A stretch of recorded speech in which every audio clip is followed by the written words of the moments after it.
Welcome back, brothers and sisters. I am Braden. This is Langley Outdoors Academy, the place where we not only talk about what's going on in the gun world, but also how we're going to fix it together. And the content that we're going to look at today is the part 2 of Senator Kennedy from Louisiana ripping to shreds the Democrats over the pistol brace rule, mixing in a little bit of irony, mixing in a little bit of condescension, and mixing in just some plain old common sense. Because now we're going to follow up from part 1, which we did last night.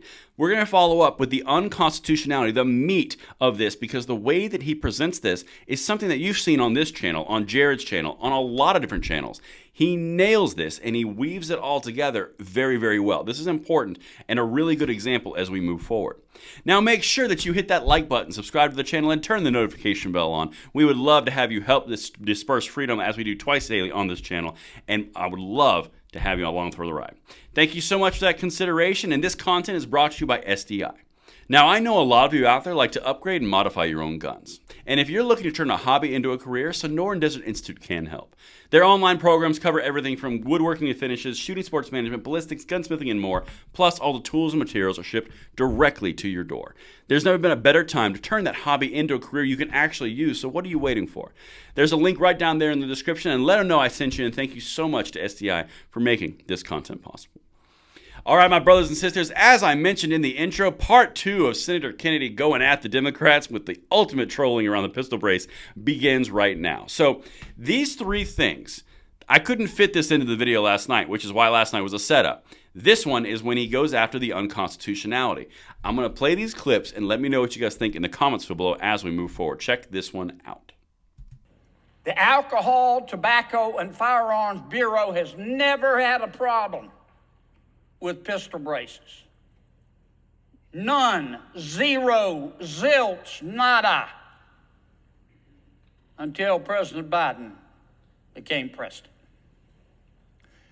Now, President Biden and his ATF have promulgated a rule. It says attaching a pistol brace to a pistol somehow magically stops the pistol from being a pistol and turns it into a short-barreled rifle. See what he did there? It's spectacular. So he goes out and says, you know, the ATF had no problem with this until Biden was the president, and then all of a sudden, the ATF has a big problem and they make a new rule that magically has properties to change a pistol into a short-barreled rifle.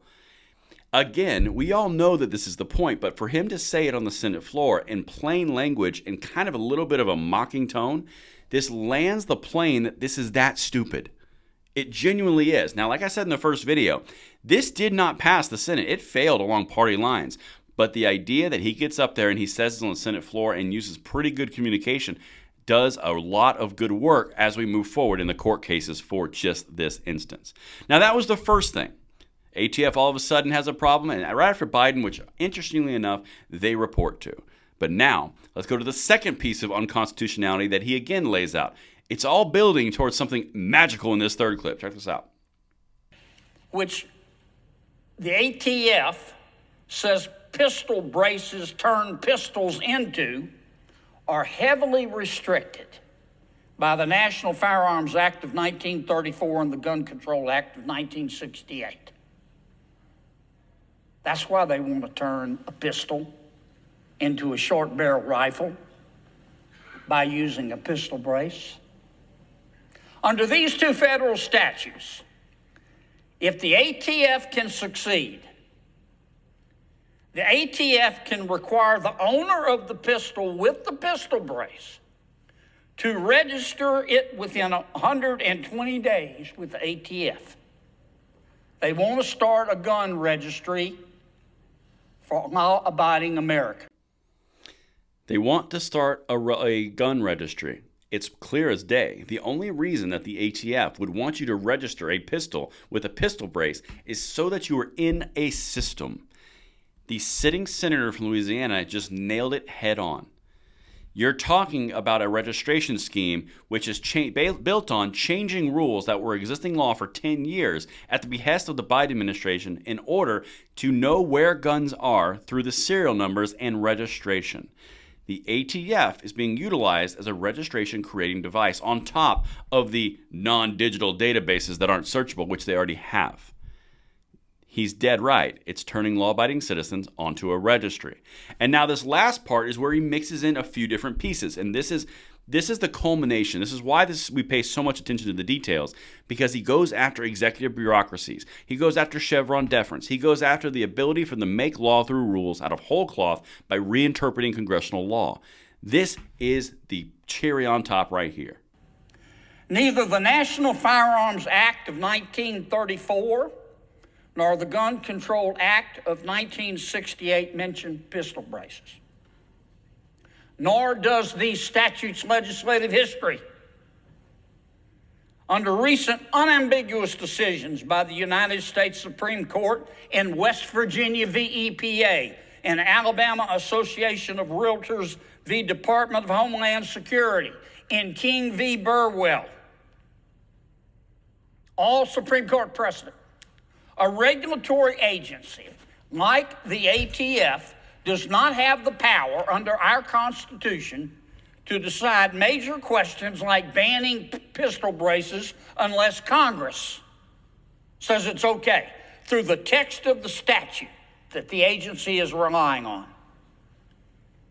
The statute itself clearly and unambiguously has to give the ATF the authority to ban pistol braces, and it does not. The ATF rules unconstitutional. The way that he wrapped it up right there is everything in a nutshell. The rule that the ATF has built and utilized a statute to build said rule says specifically they cannot do what they did. The very foundation of the rule that they made says they cannot make that rule on that foundation. It has to be given by Congress. It is 100% unconstitutional. This is why you see so many cases with FPC, with Second Amendment Foundation, with GOA. The reason that these things are so crucial is because as we fight every single day, and we have more senators like this coming out and saying, this is why this is wrong, this is obviously unconstitutional, the more momentum and more steam this picks up. I know we lost this vote in the end, but at the end of the day, this is the stuff that will be cited. This is the stuff that will be in court documents. This is the stuff which will lead to the final decisions at the court level. And that's what I've got for you guys. Let me know what you guys thought of this two-parter, and I will see you on the next one. I'm Braden. See you later.